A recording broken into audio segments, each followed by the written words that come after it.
देखो बारिश अब सबको ग्रीट कर रही है। इतने दिन बारिश नहीं थी, जैसे ही मालूम पड़ा कि हम आ रहे हैं पिरामिड वैली, स्वागत है और स्वामी जी का प्रेजेंस है। ये तो हम वही मानते हैं, क्योंकि उनके बिना ऐसा हो नहीं सकता है। जहाँ कुछ गड़बड़ नहीं हुई वहाँ ये समझ लो कि स्वामी जी नहीं है। और वो फर्स्ट डे से शुरू करते हैं कि मैं साथ में हूँ तुम लोग के। आज जो मेडिटेशन हुआ पिरामिड वैली का, अलग ही था। शिव शक्ति, गुरुजी ने जो कहा वाइट रेड लाइट, तो लाइट पे चलो आज शुरू करते हैं। बच्चों का आपने देखा, बच्चे मन के सच्चे। हम बड़े होके क्यों ऐसे हो जाते हैं, और जैसे जैसे और उम्र बढ़ती जाती है उतने ही रिजिड, उतने ही कंडीशनड। बारिश हमको ये सिखा रही है कि धीमे धीमे गिरो और सबको सुख शांति दो। जैसे अब आप लोग बोल रहे हैं हमको तो नहीं उठना है, हम एंजॉय कर रहे हैं। तो ये बारिश भी अगर जोर से आती तो हमको प्रॉब्लमेटिक थी। हल्की हल्की आ रही है तो अच्छी लग रही है कई लोगों को। और जिसको प्रॉब्लम है, अम्ब्रेलाज ले लीजिए, खुद को बचा लीजिए, वो बेटर रहेगा। एक गाना याद आ गया, अभी बच्चों का गाना था, फिर गुरु के लिए था, फिर वेलकम डांस था। ज्ञान आज लाइट एंड रेन पे ही रहेगा, क्योंकि रेन ने अपना प्रेजेंस दिखा दिया। सारी उम्र हम मर मर के जी लिए, एक पल तो अब हमें जीने दो, जीने दो। अरे सारी उम्र हम मर मर के जिए। अरे मेरे ये प्रॉब्लम है, मेरे वो प्रॉब्लम है, खुशी से तो जी ही नहीं पाए। बच्चे ने क्या कहा कि हम तो लड़ाई करते हैं, झगड़ा करते हैं, 2 मिनट में एक दूसरे को माफ़ कर दिए और फिर वापस खुशी से ज़िंदगी जीने लग गए। और उनके लिए मंदिर, मस्जिद, चर्च सब एक बराबर है। लेकिन जैसे बड़े होते गए, इतना डिफ्रेंसिएशन, हर चीज़ में डिफ्रेंसिएशन। सारी उम्र हम मर मर के जी लिए, एक पल तो अब हमें जीने दो, जीने दो। ला ला ला ला ला ला ला। Give me some sunshine, give me some rain, give me another chance to grow up once again. वही गिव मी सम रेन। और गुरुजी पूरा आज जो पिरामिड में मेडिटेशन था वो लाइट पे था। तो sunlight, light is constant, sun is constant. तो आज जो डिस्कशन शुरू हुआ उसका प्रूफ नेचर ने भी दे दिया। बारिश नहीं तो हो ही नहीं रही थी, सिर्फ धूप था इधर। तो धूप कांस्टेंट था, लेकिन बारिश क्रिएट हो गई हमारे लिए। तो इफ़ हमारा एक डिज़ायर अच्छा है, प्योर है, तो मौका दिया जाता है। लेकिन वो मौका क्रिएट करने के लिए वो डिज़ायर तो रहना चाहिए ना। वो कहाँ से आएगा desire? Give me some sunshine, give me some rain, give me another chance to grow up once again. जब आपने ये बच्चों को देखा तो ऐसा लगा, अरे वाह क्या बचपन था इनका, कितनी मस्ती में थे, कोई भेदभाव नहीं, कुछ नहीं। लेकिन जैसे बड़े होते गए, हमारे डिफरेंसेस, हमारे थॉट प्रोसेस, हमारे प्रॉब्लम्स, और ऐसा लगता है अरे ज़िंदगी तो ख़त्म होने वाली है, कब मौत आ जाए नहीं मालूम। अब हम खुदा से मांग रहे हैं, भगवान से मांग रहे हैं कि अरे give me some sunshine, give me some rain. ये सनशाइन भी ऐसी चीज़ है, अगर आप एक अंधेरे कमरे में कुछ दिन रह जाओ, धूप ना मिले, कैसा फील होगा? एक घुटन, एक अजीब सी फीलिंग। क्योंकि जो नॉर्थ पोल में रहते हैं ना, जब 6 महीने धूप नहीं आती है, सब डिप्रेशन में चले जाते हैं जब धूप नहीं दिखती है उनको। तो वो डिप्रेशन जब धूप नहीं मिलता है, वैसे ही लाइफ में जब हमको सनशाइन रूपी ज्ञान नहीं मिलता है ना, हम डिप्रेशन में ही रहते हैं। तो सनशाइन यहाँ ज्ञान का प्रतीक है। ज्ञान ही हमको धूप और हमको लाइफ में एक नई उमंग दे सकता है। जैसे एक अंधेरे कमरे से जब हम बाहर आते हैं धूप में, तो बहुत अच्छा लगता है। Give me some rain. अब रेन क्या चीज़ का करेंगे? ये बारिश तो हो गई, हम कौन सी बारिश करें? प्रेम की बारिश। प्रेम की बारिश करना शुरू कीजिए, छोटे छोटे। आज ये बारिश हमको क्यों एक लेसन दे रही है कि छोटे छोटे ड्रॉप्स डालो ना। जोर से बारिश नहीं दिखाई कि हम मैं भिगाऊंगा भी सबको, आप सब भीगे हैं मेरे ख्याल से, लेकिन अच्छा भी लग रहा है, ऐसा लग रहा है कि सूख भी गया। ऐसे नहीं भीगे कि बहुत ज़्यादा कि बीमार हो जाएंगे। कंटिन्यूस हुआ है अभी 10-15 मिनट तक बारिश, लेकिन इतना हल्का हुआ है। प्रेम भी इतना हल्का फुल्का चीज़ है कि बांटने में हमें सोचना नहीं चाहिए। हर कोई से कोई को एक स्माइल दे दीजिए ना, एक स्माइल दे दीजिए। कोई को भूख लगी है उसको खाना खिला दीजिए। ये जो प्रेम की बारिश है हम आसानी से कर सकते हैं। वो तो जब करेगा करेगा हमारे ऊपर, हम ये रेन कैसे क्रिएट कर सकते हैं। अब यहाँ आप लोग आज आ गए हैं, शिव शक्ति का मिलन, रेड एंड वाइट जो आज लाइट था वहाँ पे। तो आज का कॉन्सेप्ट से end of the retreat 3 days of sunshine, 3 days of sunshine आप लोग को 24/7 थ्रू ज्ञान अलग अलग तरीके से, ध्यान के थ्रू, सत्संग के थ्रू, क्वेश्चन आंसर्स के थ्रू, भजन के थ्रू, कुंडलिनी योगा के थ्रू। इस बार गुरुजी आप लोग को ज़्यादा मस्ती करने के लिए टाइम नहीं दे रहे। इस बार ज्ञान की मस्ती होगी, ज्ञान की मस्ती होगी और अलग अलग रूप में होगी। तो 3 days 24/7 सनशाइन रहेगा ज्ञान का, और आप लोग सबको टैन होने का चांस है। पूरा लेप लगा लीजिए उस ज्ञान का, उस सनशाइन का, ऐसे टैन हो जाइए कि आप लोग बस वहाँ वापस वो दुनिया में जाओगे ना, तब ऐसा लगेगा वाह, क्योंकि you have asked for a thing, give me another chance to grow up once again. So if I have to grow up once again, तो यहाँ जो ज्ञान का सनशाइन, जो टैन, अरे सनशाइन के साथ एक और चीज़ आता है ना फ्री में, विटामिन डी।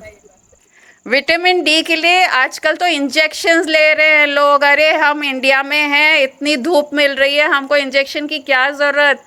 यहाँ आपको विटामिन डी मतलब विटामिन डिविनिटी मिलेगी, उसको ग्रहण करना है, एंजॉय करना है, और सबके साथ ये विटामिन डी शेयर भी करना है डिविनिटी का। गिव मी सम रेन, वो तो मैंने आपसे पहले ही शेयर कर लिया कि प्यार, प्रेम। अब इतना बड़ा ग्रुप है यहाँ पे, आपको मौका मिल रहा है, एक दूसरे से शेयर कीजिए। कोई को हेल्प चाहिए, अब जैसे यहाँ लाइट नहीं है, कोई को बराबर नहीं दिख रहा है, एज वाले, उनका हाथ पकड़ लो। कोई खाना, एज वालों को खाना खिला दीजिए, बैठ के एक स्माइल दे दीजिए। और कोई कोई कुछ तकलीफ़ है तो हेल्प करना, प्रेम बांटना। Give me some rain, give me another chance to grow up once again.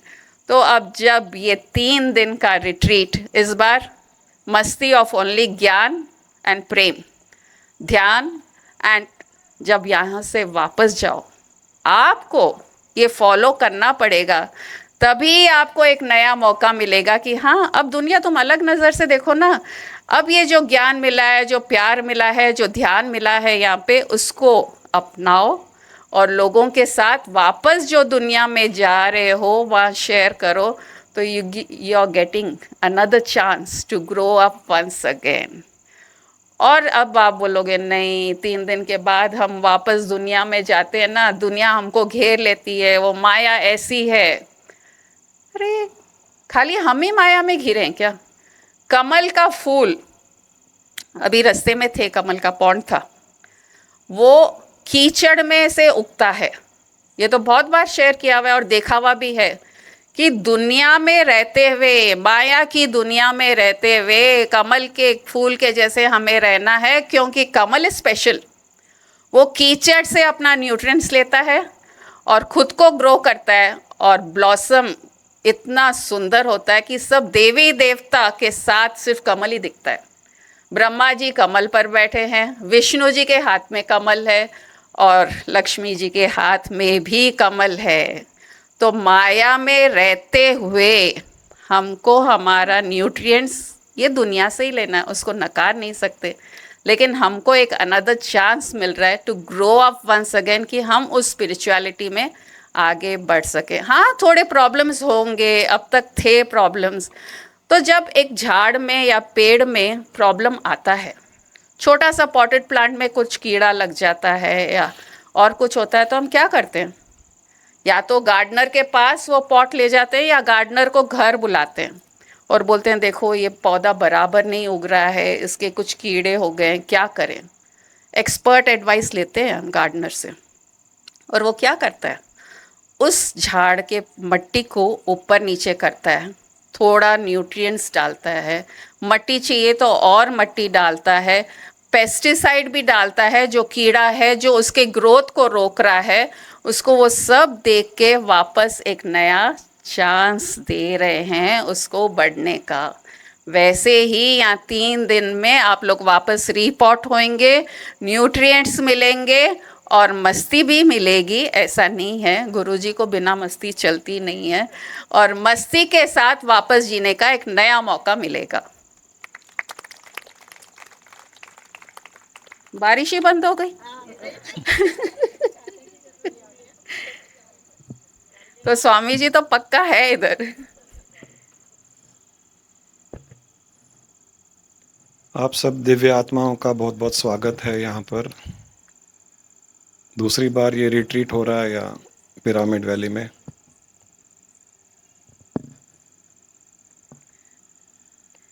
हम ये रिट्रीट हर साल एक बार कहीं ना कहीं करते ही हैं। इसका उद्देश्य क्या है? What is the objective of this retreat?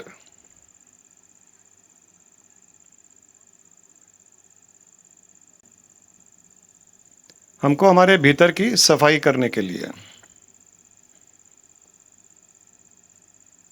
Pesticides spray करने के लिए, बहुत सारे मच्छर, कॉकरोचेस, लिजर्ड्स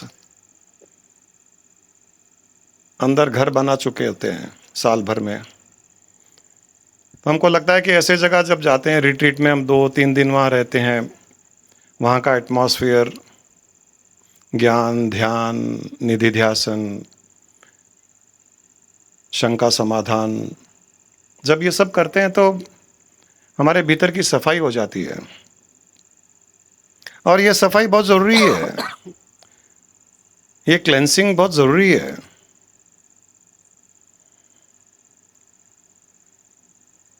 क्योंकि भगवान या ईश्वर जिसे भी हम कहते हैं या मानते हैं, वो साफ सुथरे जगह में ही रहता है, वो गंदे जगह में नहीं रहता है। हम हमारे पूजा घर की तो सफाई करते हैं रोज, मंदिर में बहुत अच्छी सफाई होती है, भीतर की सफाई कौन करेगा? अंदर की सफाई कब करेंगे? और क्या भगवान केवल पूजा रूम में या मंदिर में ही है? क्या वो ईश्वर हमारे हृदय में नहीं बसता है? वो मंदिर में, पूजा रूम में तो बसता भी नहीं है, वहां नहीं रहता है।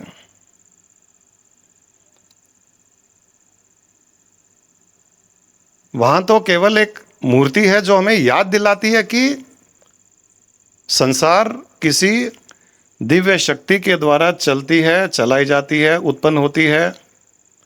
और वो दिव्य शक्ति जिसे ईश्वर कहा जाता है, मंदिर में, पूजा रूम में वो हमें बताया जाता है कि वो तुम्हारे हृदय में रहता है। मंदिर में नहीं रहता है, हृदय में रहता है। ये हमको बताने के लिए मंदिर बने हैं। ये बहुत गलत धारणा है कि मंदिर में ही भगवान है और यहां नहीं है। वो यही है, मंदिर में नहीं है। मंदिर एक कनेक्ट होने का जरिया है, माध्यम है।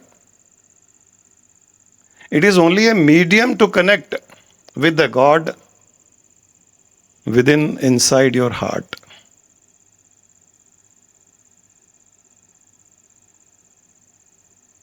हम घर में स्विच दबाते हैं, लाइट जलती है। लाइट स्विच के अंदर नहीं है, वो मीडियम है उस लाइट को जलाने के। लाइट और कहीं है, ये मीडियम है। वैसे ही मंदिर और पूजा घर मीडियम है भीतर की लाइट को जलाने के लिए। और हम यहां जाते ही नहीं, हम यहां जाते ही नहीं, मंदिर में जाते हैं और सोचते हैं कि मंदिर में गए, पूजा पाठ की, भगवान पर मेहरबानी की और भगवान खुश हो जाएगा। कभी भी नहीं होगा, कभी भी नहीं होगा। अगर अंदर नहीं गए, हृदय में नहीं गए, वो खुश होने वाला नहीं है।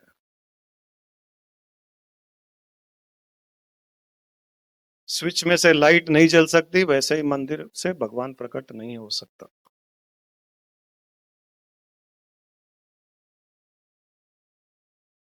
एक बार एक पिता के साथ में उनकी छोटी बेटी मंदिर जा रही थी, तो कई मंदिर में बाहर सीढ़ियों के साइड में कई मंदिर में शेर, कई हाथी, कई ऐसे मूर्तियां होती है पत्थर की।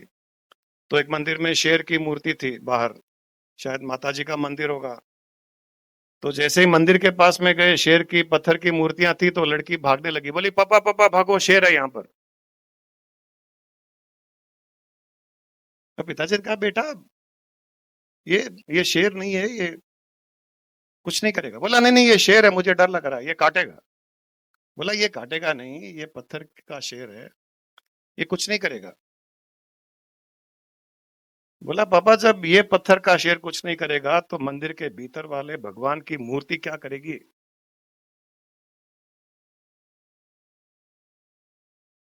ये शेर अगर काटेगा नहीं, तो भगवान की मूर्ति जो पत्थर की बनी है वो आशीर्वाद कैसे देगी? एक छोटी बेटी ने अपने पिता को ज्ञान दिया। माध्यम के पास जाना अच्छा है, जिससे हम हमारे भीतर जो विराजमान है उससे हम जगा सके, प्रकट कर सके। और जो भीतर है, अगर भीतर की सफाई नहीं करेंगे, वहां गंदगी होगी, तो वो भीतर भी वहां नहीं रहने वाला है, वो और कहीं रहेगा। हम अक्सर जितने भी यहां बैठे हैं लोग, कोई ना कोई मंदिर तो जाता है, हर कोई जाता है मंदिर। क्या कोई मंदिर के पास जाकर के केवल मंदिर को देख करके वापस आता है?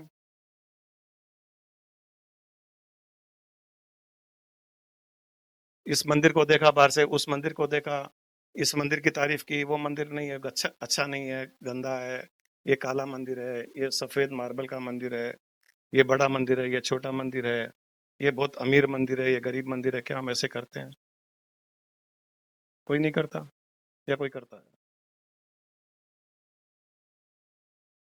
कितना भी छोटा मंदिर हो या बड़ा मंदिर हो, अमीर मंदिर हो या गरीब मंदिर हो, हर कोई इंसान अगर मंदिर के पास जाता है तो मंदिर के भीतर भी जाता है, मंदिर के भीतर जाता है, वहां तक जाता है, सैंक्टम सैंक्टोरम तक जाता है, जहां पर भगवान की मूर्ति होती है।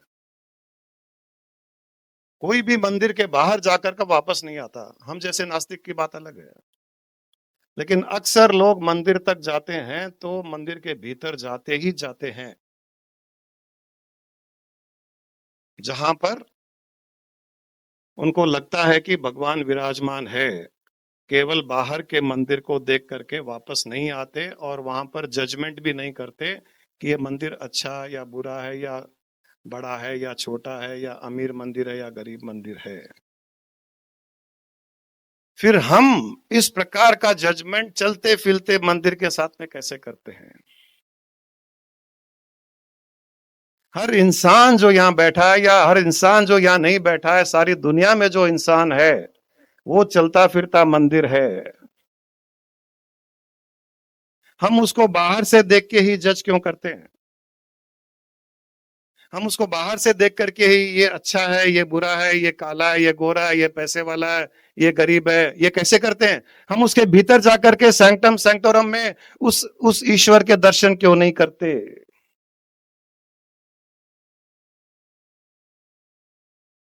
हम समझते हैं कि ये मंदिर नहीं है, यही मंदिर है, ये चलता फिरता ही मंदिर है। पत्थर का मंदिर मंदिर नहीं है, मंदिर ये है, और इसमें भीतर में ईश्वर विराजमान है। हम हर इंसान के भीतर जाकर के उस ईश्वर के दर्शन क्यों नहीं करते? केवल बाहर से ही देख करके हम अच्छा बुरा सही गलत का जजमेंट क्यों करते हैं? आपकी हिम्मत नहीं होगी किसी मंदिर को, ये अच्छा मंदिर नहीं है, ये अच्छा मंदिर है, ये छोटा मंदिर है, ये काला मंदिर है, ये गोरा मंदिर है, ये बोलने की हिम्मत नहीं करती है आपकी, क्योंकि आपको ये लगता है कि भगवान वहां है। लेकिन इस मंदिर में आप ये करते हो क्योंकि आपको ये पता है कि यहाँ भगवान नहीं है। और ईश्वर यहाँ नाराज होता है, उस मंदिर में नाराज नहीं होता, क्योंकि वहां है ही नहीं वो। किसी भी मंदिर में जाकर के आप बोल दो ये मंदिर अच्छा नहीं है, ये मंदिर अच्छा है, भगवान को कोई फर्क नहीं पड़ेगा, क्योंकि वो वहां है ही नहीं। और इस मंदिर में आप बोलोगे कि ये अच्छा है या अच्छा नहीं है, ये पैसे वाला है, ये गरीब है, ये काला है, ये गोरा है, तो भगवान जरूर गुस्सा होगा, नाराज होगा और श्राप देगा।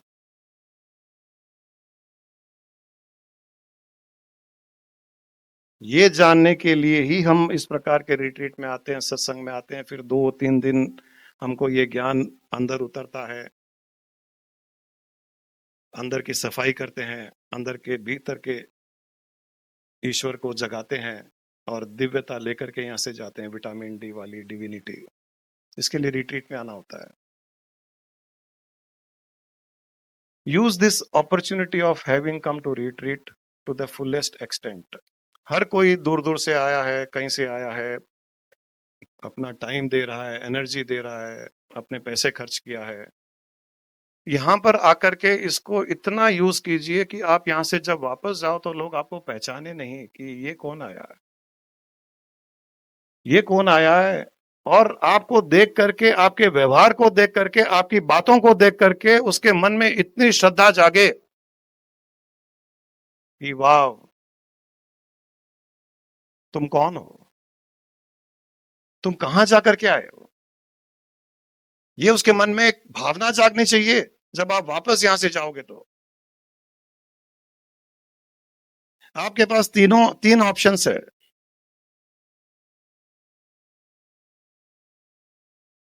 यहां से वापस कैसे जाओगे? जैसे एक बूंद है, पानी की बूंद है, पानी की बूंद अगर गर्म तवे पे गिरती है या आग में गिरती है तो क्या होता है? नष्ट हो जाती है। एक पानी की बूंद आग में गिर रही है या गर्म तवे पर गिर रही है तो क्या होता है? नष्ट हो जाती है। वही पानी की बूंद कमल के फूल पर गिरती है तो क्या होता है? उसके पत्ते के ऊपर मोती रूप से दिखाई देती है। वही पानी की बूंद जब समुद्र में सीप के भीतर गिरती है तब क्या होता है? मोती बन जाती है। पानी की बूंद वही है, किस स्थान पर वो जा रही है उस स्थान के अनुसार उसका स्वरूप बदलता है। वैसे ही अगर इंसान सत्संग में, रिट्रीट में आता है तो वो सीप में गिरता है और वो मोती बन करके जाता है। वो सीप में गिर करके मोती बन करके जाना चाहिए। और जैसे आए वैसे ही वापस जाओगे तो वो बूंद ऐसे ही होगी जैसे गर्म तवे पर गिरी, नष्ट हो गई, कुछ फर्क नहीं पड़ा। आपकी जिंदगी भी वैसे ही नष्ट हो जाएगी अगर यहां पर इसका उपयोग नहीं किया, यूज नहीं किया तो। और कमल के फूल पर गिरे हो तो थोड़ी देर के लिए वो मोती जैसे लगेगी, लेकिन कुछ देर के बाद में वो मोती भी नष्ट हो जाएगा।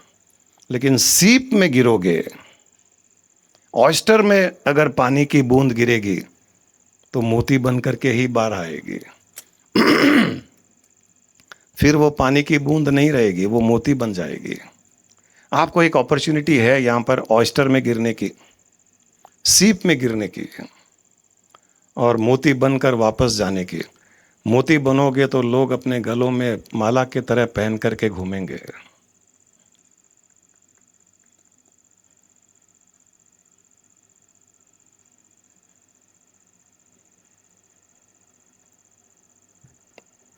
पानी की बोतल भी जब हम खरीदते हैं कहीं रोड साइड किराना दुकान से, 20 रुपए में मिलती है एक पानी की बोतल। वही पानी की बोतल एक मॉल में खरीदोगे तो 40 रुपए में, डिपार्टमेंटल स्टोर में 40 रुपए में मिलेगी। वही पानी की बोतल थिएटर में खरीदोगे 50 रुपए में मिलेगी। वही पानी की बोतल एयरपोर्ट पर खरीदोगे तो शायद 100 रुपए में मिलेगी। वही पानी की बोतल अगर फ्लाइट में खरीदोगे तो शायद 150 रुपए में। वही पानी की बोतल अगर अमेरिका में खरीदोगे तो 200-300 रुपए में। पानी वही, पानी की बोतल वही, पर वो कहाँ थी और कहाँ से ली गई, वैल्यू उसकी होती है। हम वही हैं, हम वही रहेंगे। हम वही हैं, हम वही रहेंगे, लेकिन कहाँ किसकी संगत में रहोगे, आपकी वैल्यू उसके ऊपर निर्भर करोगी। जब वो ईश्वर आपको देखने आएगा तब वो देखेगा कि ये इसकी संगत कहाँ थी। ये एयरपोर्ट वाला है, फ्लाइट वाला है, किराना की दुकान वाला है, या रोड साइड पर गिरा हुआ पानी का बॉटल है। हमको हमारी वैल्यू बढ़ाने के लिए हमारी संगत को बढ़ाना पड़ेगा, और संगत को बढ़ाने के लिए सत्संग में आना पड़ेगा।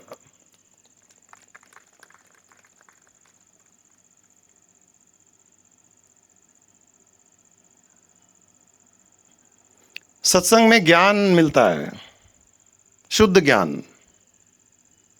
केवल मंदिर में जाने से, पूजा पाठ करने से, यज्ञ करने से, हवन करने से ज्ञान नहीं मिलता है। भगवान का नाम ले लिया, भजन कर लिया, उसे ज्ञान नहीं मिलता है। कितना भी भगवान का नाम ले लो, कितना भी भगवान का नाम लिख लो, कुछ भी कर लो, उसे ज्ञान नहीं मिलेगा, उसे मुक्ति नहीं मिलेगी। आज तक किसी को नहीं मिली। न किसी योग से मिलेगी, न यज्ञ से मिलेगी, न हवन से मिलेगी, न शास्त्र से मिलेगी, न भागवत से मिलेगी, न दान पुण्य से मुक्ति मिलेगी। न योगा न सांख्या कर्मणानो न विद्याया आत्मिक्य बोधे न मोक्ष स्थिति नान्यथा।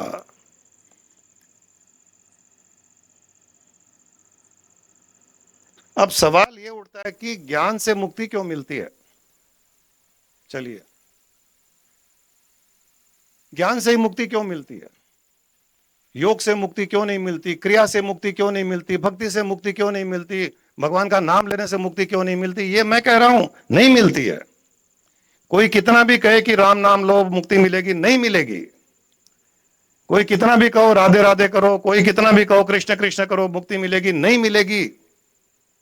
कोई कितना भी करो कि योग साधना कर लो, हवन कर लो, नहीं मिलेगी मुक्ति। चलिए, मैं चैलेंज करता हूं किसी को भी कि ये सब करने से मुक्ति नहीं मिलेगी, क्योंकि ये संतों की वचन है, ये संतों का ही वचन है। न योगा न सांख्या कर्मणानो न विद्याया। तो कहते हैं कि न योग से, न योगा न संख्या, कि सांख्य योग से, न योग से, न ध्यान से, न क्रिया से, न हवन से, न यज्ञ से, न राम नाम से, न भजन से, न कीर्तन से मुक्ति मिलेगी, नहीं मिलेगी।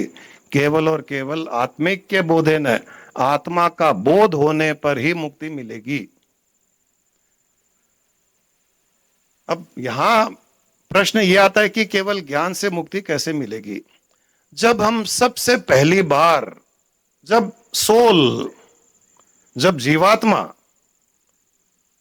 जो हमारे भीतर एक आत्मा होती है या जीवात्मा होती है या सोल होता है, वो सबसे पहले जब परमात्मा से उत्पन्न हुआ तो बंधन में था क्या? बंधन में था क्या?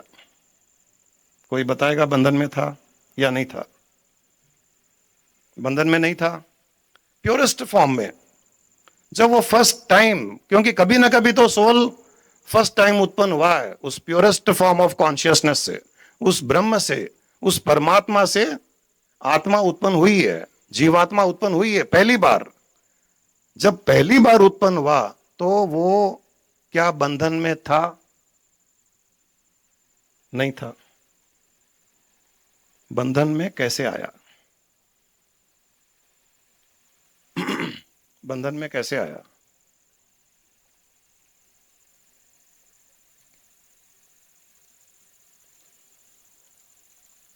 राम नाम करने से बंधन में आया, यज्ञ करने से बंधन में आया, हवन करने से बंधन में आया, तीर्थ करने से बंधन में आया, पूजा करने से बंधन में आया, भजन करने से बंधन में आया, कीर्तन करने से बंधन में आया। किस प्रकार बंधन में आया? संसार के बंधन में कैसे आया?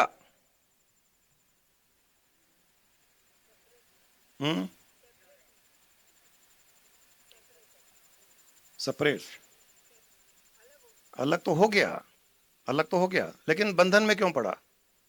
संसार के बंधन में कैसे पड़ा? उसने क्या किया? क्रिया की, योग साधना किया, यज्ञ किया, हवन किया, क्या किया?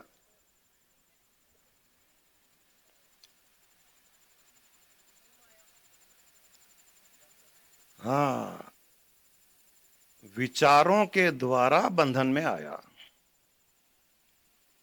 Through a thought process. Intellect, मोह में कैसे पड़ा? माया के विचार करने से वो माया के बंधन में पड़ा। इट इज वेरी क्लियर कि वो बंधन में नहीं था, सोचने से बंधन में पड़ा। ये सही है क्या? उसने सोचा, थॉट प्रोसेस से किया, कुछ नहीं। संसार में आया, संसार के बारे में सोचने लगा।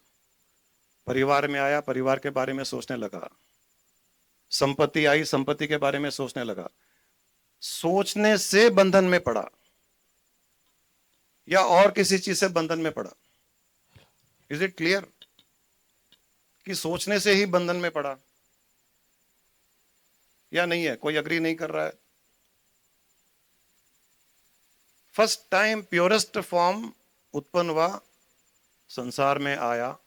संसार में आने के बाद में उसने सोचना शुरू किया, ये क्या है, ये क्या है, ये मेरा है, ये मेरा है, ये मैं हूं, ये तेरा है। ये सब सोचते सोचते वो संसार के बंधन में पड़ा। अब छूटेगा कैसे?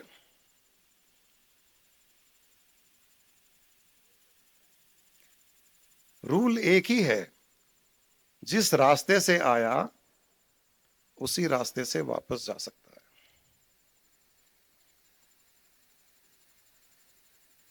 परमात्मा से उत्पन्न हुआ, संसार में आया, संसार के बारे में सोचा, तो वो बंधन में पड़ा। एक रस्सी लीजिए, एक रस्सी लीजिए, आपके दुपट्टे में गांठ बांध दिए, दुपट्टे में गांठ बांध लो। एक दुपट्टे में एक नॉट,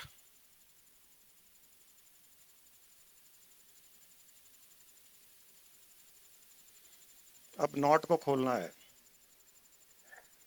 तो मैं कहूंगा कि आप राम नाम लो, नॉट खुल जाएगा।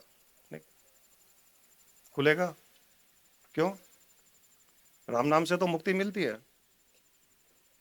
भजन कीजिए, गांठ खुल जाएगी। योग कीजिए, हवन कीजिए, गाय को चारा खिलाइए, दान दीजिए, यज्ञ कीजिए, कुंडलिनी योग कीजिए, क्रिया कीजिए, मंदिर जाइए, आपकी गांठ खुलेगी। किस प्रकार खुलेगी? जैसे आपने बांधी उसका उल्टा करने से खुलेगी। तो वैसे ही हम जैसे बंधन में पड़े उसके उल्टे तरीके से ही हम मुक्त हो सकते हैं, और कोई तरीका नहीं है। क्यों टाइम वेस्ट कर रहे हो? क्यों टाइम वेस्ट कर रहे हो बेकार की क्रियाओं में, बेकार के चीजों में टाइम वेस्ट कर रहे हो आप? अरे गांठ बंदी है माइंड में, जिस प्रकार गांठ बंदी है वो अज्ञानता की गांठ बंदी है, वो रिवर्स प्रोसेस से ही खुल सकती है ज्ञान के द्वारा, और किसी तरीके से नहीं खुल सकती। हमारे जीवन के सारे दुख दर्द, परेशानियां, प्रॉब्लम्स, दिक्कतें सारी की सारी अज्ञानता वश गांठों के कारण है, सोच के कारण है, और कोई कारण नहीं है। सोच से बंधन में पड़े, सोच की गांठ बांधी, उल्टी सोच से खुल जाएगी, और कोई तरीका ही नहीं है। गांठ बांधी ऐसे, और अब ध्यान कर रहे हैं कि गांठ खुले, गांठ खुले, राम राम राम राम राम, कृष्ण कृष्ण कृष्ण, मंदिर जाओ, पूजा करो, आरती करो। कितनी भी आरती कर लो पूजा रूम में, कितने भी हजारों भगवानों की फोटोएं और मूर्तियां लगवा लो, कितने भी तीर्थ कर लो, अरे गांठ जहां है और जिस प्रकार से गांठ बंधी है, वहीं जाकर के उस गांठ को उल्टा खोलने से ही खुलेगी, और कोई रास्ता ही नहीं है। मेरी सबसे रिक्वेस्ट है, अगर किसी को पता है दूसरा रास्ता प्लीज बताइए मुझे।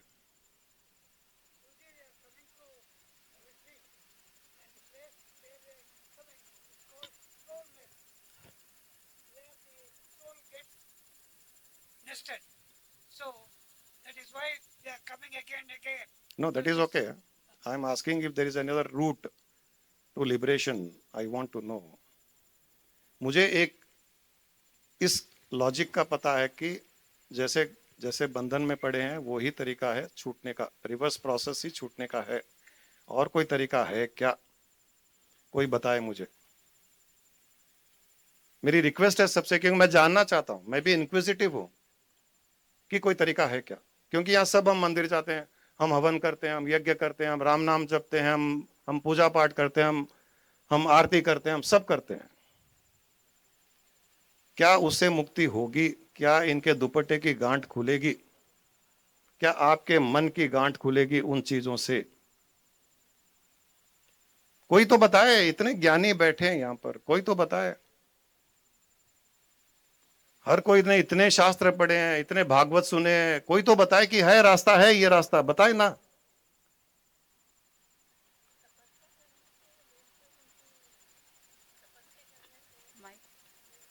हाँ, तो मैं वही कह रहा हूं कि आप गांठ बांध लो। गांठ नहीं खुलेगी, मन की गांठ खोलना तो जरूरी है, पर तपस्या करने से भगवान मिलते हैं ऐसा बोलते हैं ना। इतने 14 वर्ष का जैसे कोई साधु संत लोग करते हैं, तो उस टाइप के करते हैं ना, तो मन को पूरा ध्यान लगाना अपना, उसमें रम जाना पूरा। उसके बाद गांठ कैसे खुलेगी? जब पूरे शरीर वो संसार को ही आप त्याग दोगे, जब मन आप भगवान में लग जाएगा, तो फिर पूरी गांठें खुली जाएंगी ना। हाँ, तो मन भगवान में लगे, हाँ भगवान से निकले, हाँ, संसार में फंसे, और फिर भगवान में लग तो संसार से हट करके भगवान में लगाना पड़ेगा। जी, वही तो वो तपस्या करना समझो, तपस्या, वो एक तरीका है। चलो भूखे रहने से तपस्या करने से हो जाएगा। हाँ, अब पुराने के उसमें तो साधु संत तो यही बोलते साधु हैं। संत को छोड़िए ना, अपन एक लॉजिक बात कर रहे हैं, अपन दोनों बात कर रहे हैं, लॉजिक बात कर रहे हैं, लॉजिकली बात कर रहे हैं। साधु संत ने क्या कहा, शास्त्र ने क्या कहा, भागवत में क्या कहा, भगवान ने क्या कहा, छोड़ दीजिए। भगवान ने क्या कहा, किसके लिए कहा, किस अर्थ से कहा, आपको पता है क्या? सुनते हैं तो वो वही सुनते तो बेवकूफों की बहुत सुनते हैं हम। वो बेवकूफ वो खुद बंधन में है। जो ये बातें सुनाते हैं वो मुक्त नहीं है, वो खुद मुक्त नहीं है। एक राजा रोज सत्संग करता था, पंडित आते थे बड़े बड़े भागवत कराने वाले, रोज करता था। 10 साल 20 साल तक सत्संग हुआ। 20 साल के बाद में राजा बोलता है कि मैं 20 साल से रोज सत्संग कर रहा हूं साधु के साथ में। साधु को कहता है कि 20 साल से सत्संग कर रहा हूं, लेकिन आज तक मैंने मुक्ति का एहसास नहीं किया। मैंने क्या कमी की? मैं ध्यान करता हूं, मैं रोज पूजा करता हूं, सत्संग में जो बात बताते हैं मैं करता हूं, लेकिन मैंने मुक्ति का एहसास नहीं किया। क्या कारण? वो जो सत्संग करने आता था उसने बोला मैंने तो जो मुझे कहना चाहिए था मैंने कहा, मैंने दिया, अब मुक्ति का एहसास। बोले नहीं, तुमको मुक्ति का एहसास मुझे दिलाना पड़ेगा, क्योंकि तुमने ही कहा है सत्संग के द्वारा कि सत्संग सुनने से मुक्ति होती है। मैं 20 साल से सत्संग सुन रहा हूं, मैं मुक्त क्यों नहीं हुआ? और ये बात तुमने ही कही है। अब फंस गया। बोला मुझे भी नहीं पता। बोले नहीं, मुझे कल तक उत्तर चाहिए। राजा है, वरना गर्दन कटेगी। 20 साल तक सत्संग किया और हर सत्संग में तुम कहते हो कि सत्संग में मुक्ति होती है, क्यों नहीं हुई? अब अगले दिन गर्दन कटने वाली तो अपने गुरु के पास भागा। गुरु कहीं झोंपड़ी में रहते थे। बोला गुरु जी अब मेरी मौत आ गई है, राजा ऐसे ऐसे कह रहा है, मैंने तो शुद्ध भाव से सत्संग सुनाया, अब वो कह रहे हैं कि वो मुक्ति का एहसास नहीं कर रहे हैं, तो इसका उत्तर क्या है? बोले ठीक है, कल मैं चलता हूं तुम्हारे साथ राजा के पास में। तो राजा के पास में आए। उसने कहा कि राजा जी ये मेरे गुरुजी हैं, ये आपके प्रश्न का उत्तर देंगे। तो राजा ने कहा कि बताइए, 20 साल से सत्संग सुन रहा हूं, हर सत्संग में ये साधु कहता है कि सत्संग सुनने से मुक्ति होती है, राम नाम लेने से मुक्ति होती है, पूजा करने से मुक्ति होती है, भजन करने से मुक्ति होती है, तप करने से मुक्ति होती है। मैं भूखा भी मरा, मैंने व्रत भी किया, मैंने तप भी किया, मैंने सब किया, लेकिन मुक्ति का एहसास नहीं हुआ। क्या कारण? तो राजा ने कहा गुरुजी ने कहा कि रस्सी मंगाइए। 2 रस्सी मंगाई गई। एक रस्सी से राजा को बांध दिया गया, एक रस्सी से वो साधु को बांध दिया गया। अब राजा से कहा कि साधु की रस्सी खोलिए, बोले मैं कैसे खोलूंगा, मैं बंधा हुआ हूं। साधु को कहा कि तुम राजा की रस्सी खोलो, बोला मैं कैसे खोलूंगा, मैं भी बंधा हुआ हूं। तो राजा जी, आपके प्रश्न का उत्तर यही है कि आप दोनों बंधन में हो, इसलिए आपकी मुक्ति नहीं हो सकती है। न सत्संग करने वाला न सत्संग सुनने वाला, सत्संग करने वाला भी संसारिक बंधन में, सत्संग सुनने वाला भी संसारिक बंधन में, तो मुक्ति नहीं हो सकती। तो ये तप जप, ये भूखा व्रत, सब बेचारे शरीर ने आपका क्या किया, उसको क्यों तकलीफ दे रहे हो? उसने आपका क्या बिगाड़ा? वो तो आपको सहायता दे रहा है, आपके सोल को एक रहने का स्थान दे रहा है। उस शरीर को तपाने से मुक्ति कैसे होगी? उस शरीर को भूखा रखने से मुक्ति कैसे होगी? उस शरीर को घंटों घंटों कुछ भी यज्ञ के सामने, हवन के सामने, पूजा पाठ से, पैदल चल करके मंदिर जाने से कैसे मुक्ति होगी? और वैसे भी शरीर तो बंधन में है ही नहीं, वो तो वैसे भी मुक्त है बेचारा, प्राण छूटे वो मुक्त है। शरीर तो बंधन में है ही नहीं। क्या शरीर बंधन में है? शरीर पैदा हुआ, शरीर बड़ा हो गया, शरीर मर जाएगा, वो बंधन में है ही नहीं। शरीर ही बंधन में है। जो शरीर के भीतर रहता है वो बंधन में है, वो बंधन में है, वो छूटने का प्रयास नहीं कर रहा है। और जो बंधन में नहीं है उसको इतना कष्ट दे रहे हैं, सता रहे हैं छूटने के लिए। ये छुटकारा नहीं है और पाप कर रहे हैं। मतलब आपको मुक्त होना है, आप अपने पति को भूखा मार रहे हो कि आप उपवास करो, आप व्रत करो, आप ध्यान करो, आप उल्टे लेट जाओ, आप यज्ञ करो, आप हवन करो, मैं मुक्त हो जाऊंगी। कैसे हो जाओगे? कैसे मुक्त हो जाओगे? तो जो बंधन में पड़ा है उसी को मुक्त होना पड़ेगा। जिस प्रकार से हम बंधन में पड़े हैं उसी प्रकार से मुक्ति संभव है। 7:30 ना, अभी तो टाइम है। बारिश हो रही ये केवल और केवल शुद्ध ज्ञान से। जमीन में पानी सब जगह है, जमीन में, सारे जमीन के भीतर पानी है सब जगह, लेकिन उसको पीने का स्थान कुआं ही होता है।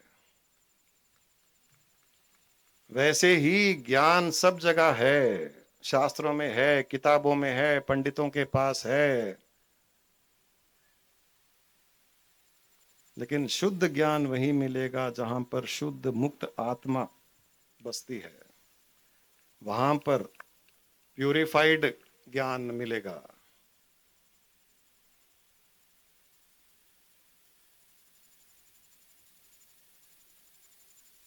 तो सत्संग वो कुआं है जहां पर वो आत्मा की प्यास बुझाने वाला ज्ञान मिलता है। वहां पर खुले मन से, खुले चित्त से वहां जाइए, प्रश्न कीजिए। प्रश्नस्ते समाधिना समाधिस्ते शांति। कहा गया है कि प्रश्न पूछने से समाधान होता है और समाधान मिलने से ही शांति मिलती है। उस शांति का ही नाम है मुक्ति। पूर्ण शांति का अर्थ है पूर्ण मुक्ति।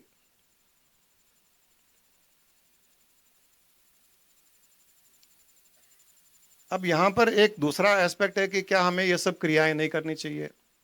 व्रत है, उपवास है, तप है, आदि आदि, मंदिर है, पूजा पाठ है, भगवान का नाम है, ध्यान है, आरती है, क्या ये सब नहीं करना चाहिए?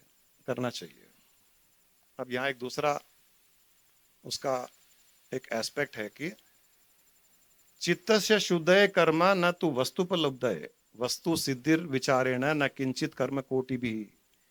कि ये सब क्रियाएं, कर्म किए जा सकते हैं, लेकिन ये केवल और केवल आपकी चित्त को शुद्ध कर सकता है। हम ध्यान करते हैं, भगवान का नाम लेते हैं, मंदिर जाते हैं, पूजा करते हैं, आरती करते हैं, ये सब अच्छी चीजें हैं। अब मैं ये कह रहा हूं कि ये नहीं करना, ये नहीं कहा जा रहा है। ये करने से चित्त शुद्ध होता है, केवल चित्त शुद्ध होता है। लेकिन चित्त से शुद्ध है न वस्तु उपलब्ध है, कि चित्त शुद्ध होएगा, लेकिन वो वस्तु की उपलब्धि नहीं होगी जिसे हम आत्मा परमात्मा कहते हैं। उस वस्तु की उपलब्धि, उस आत्मा परमात्मा की उपलब्धि तो केवल विचार से ही होगी, ज्ञान से ही होगी। मैं आत्मा हूं, मैं चेतना हूं, मैं हूं, इस प्रकार के ज्ञान से ही मुक्ति होगी, और कोई तरीका नहीं है। तो चित्त शुद्ध करने के लिए सब क्रियाएं की जा सकती है, निषेध नहीं है, प्रोहिबिटेड नहीं है, लेकिन उसके साथ में ये विचार भी जरूरी है कि मैं वो चेतन आत्मा हूं, मैं शुद्ध आत्मा हूं, मैं परमात्मा का अंश हूं, मैं नित्य हूं, मैं मुक्त हूं। जो गुरु मां अंत में एंथम गाती है कि I am not the body, I am not the mind, वो विचार, वो निधि ध्यासन बार बार बार बार करना चाहिए। तो चित्त शुद्ध करते हुए इस ज्ञान को अपनाओगे तो मुक्ति आपकी इसी जन्म में हो जाएगी। केवल और केवल क्रिया से नहीं होगी, ये ज्ञान बहुत जरूरी है। तो इस ज्ञान को ही यहां पर 3 दिन आप लोग ट्राई कीजिए, जिसको भी मोती बनना हो। हाँ, जिसको आग में ही गिरना हो तो गिरे, भस्म होके उड़ जाए। या 3 दिन कमल के पत्ते के ऊपर एक बूंद पड़ी है मोती के जैसे, 3 दिन के बाद में वो गिर जाए, वैसे रहना हो तो भी कोई इश्यू नहीं है। 3 दिन तो कम से कम मोती रूप बन के रहोगे। बट यहां से वापस जाने के बाद में ऑयस्टर के भीतर का मोती पल बन के अगर जाओ, जो वापस कभी भी जल की बूंद नहीं बनेगा और किसी न किसी के गले का हार बनेगा, वो बन के जाना हो, तो इस 3 दिनों में आपको गुरु माँ ने जो कहा, विटामिन डिविनिटी, सनशाइन, ज्ञान, ध्यान, सत्संग, क्वेश्चन आंसर, समाधान, हर कुछ करने का प्रयास कीजिए, हर कुछ करने का प्रयास कीजिए। ये चीज और कहीं नहीं मिलेगी।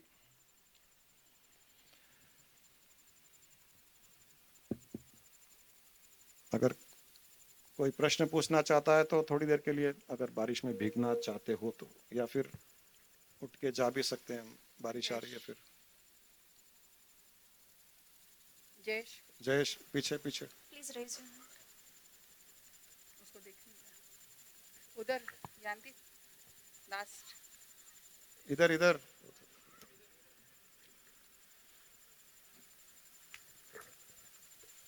गुरु जी, गुरु माँ, आपके चरणों में प्रणाम।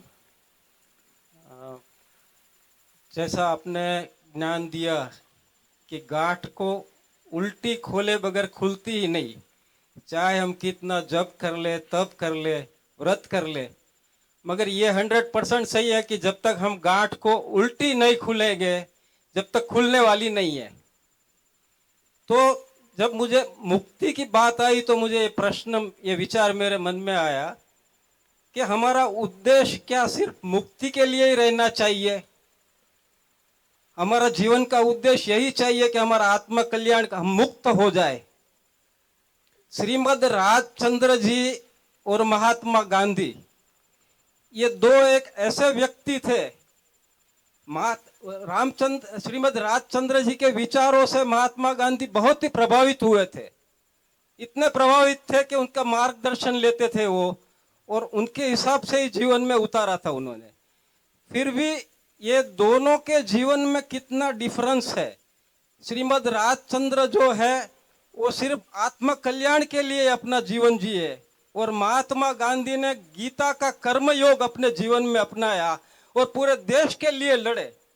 और देश के लिए जो कर सकते, ब्रिटिशर लोग उनकी अहिंसा के सूत्रों से उसके कर्म जो योग, उसका कर्म योग बनाया उन्होंने देश के लिए पूरा। तो दोनों का जीवन बिल्कुल विपरीत था। एक कर्म योग में जिया, एक मुक्ति के लिए सिर्फ आत्मा के लिए जिया।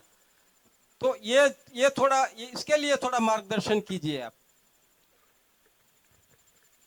आप अगर बीमार पड़ते हो, आप अगर बीमार पड़ते हो तो किसी बीमार डॉक्टर के पास जाते हो क्या? नहीं, बीमार डॉक्टर के पास नहीं जाते। आप हार्ट के पेशेंट और हार्ट अटैक आए हुए डॉक्टर के पास, आईसीयू में पड़ा, उसके पास जाओगे क्या? नहीं जाओगे ना। तो मुक्ति केवल आपके लिए नहीं है। आप मुक्त रहोगे तो हजारों लोगों को भी मुक्त करोगे। मुक्ति का अर्थ ये नहीं है कि केवल मैं मेरी मुक्ति के लिए करूं। मैं मुक्त रहूंगा। कोई कीचड़ में फंसा हुआ है, आप कीचड़ में कूद करके उसे बचा पाओगे क्या? नहीं बचा पाओगे। आपको ठोस जगह में खड़ा रहना पड़ेगा किसी भी कीचड़ में फंसे हुए इंसान को बाहर निकालने के लिए। मुक्ति उसे कह रहे हैं कि आप इतने ठोस हो जाओ, आप इतने स्टेबल हो जाओ, आप हर चीज से मुक्त हो। अब आप कितने लोगों को मुक्त कर सकते हो? कई लोगों को मुक्त कर सकते हो। अब आपको देश को मुक्त करना है, आपके परिवार को मुक्त करना है, आपके जान पहचान वालों को मुक्त करना है, वो जो भी आपके संपर्क में आएंगे उनको करना है। हर कोई महात्मा गांधी नहीं बनेगा, हर कोई रामचंद्र जी नहीं बनेगा, रायचंद्र जी नहीं बनेगा, रामकृष्ण परमहंस नहीं बनेगा। लेकिन ये लॉजिक, ये कॉन्सेप्ट सही है कि एक मुक्त इंसान कईयों को मुक्त करता है, एक स्वस्थ इंसान कईयों को स्वस्थ करता है। तो हम वो स्वस्थ की बात कर रहे हैं। आप जिम में जाओ तो कोई बीमार जिम का ट्रेनर होगा तो आप उसे जिम में नहीं सीख पाओगे। योगा गुरु के पास जाओगे, वो खुद ही ऐसे ऐसे लड़खड़ा रहा है, आपको योगा सिखाएगा तो आप सीखोगे क्या? नहीं सीखोगे। उसका शरीर लचकीला देख करके आप भी योगा करने की कोशिश करोगे। हाँ, योगा ऐसा करना चाहिए। तो मुक्त आप रहोगे। आप यहाँ क्यों आए? यहाँ 100-150 लोग क्यों आए? कहीं ना कहीं उनको लगा है, उनको दिखा है, कई सालों से देख रहे हैं कि यहाँ मुक्ति की बात हो रही है, तभी आ रहे हैं। मेरा प्रश्न ये है गुरुजी कि आत्म कल्याण तो करना है, मुक्त होना है, मगर कर्म योग करते हुए करना है। आत्म कल्याण होने के बाद में आपको जो योग करना है कीजिए, आप बंधन में नहीं पड़ोगे। और बिना आत्म कल्याण के कोई भी योग करोगे आप बंधन में पड़ोगे। सबसे पहले आत्म कल्याण करनी पड़ेगी। सबसे पहले आप अपने शरीर को स्वस्थ रखिए, अपने मन को स्वस्थ रखिए, अपनी भावना को स्वस्थ कीजिए, अपनी चेतना को स्वस्थ कीजिए, अपने चित्त को शुद्ध कीजिए। उसके बाद में दूसरों के कल्याण का सोचिए। आप बहुत अच्छे से कल्याण कर पाओगे। ये आपका उद्देश्य हो सकता है, और किसी का हो सकता है कि नहीं मुझे संसार को बदलना है, संसार के लिए लड़ाई करनी है, इसके लिए करना है, उसके लिए करना है, वो करे। अपने अपने उद्देश्य बनाया जा सकता है। हमारा ये है कि हम अगर मुक्त जीवन जिएंगे तो हम दूसरों का कल्याण कर पाएंगे। ये चेन रिएक्शन होना चाहिए।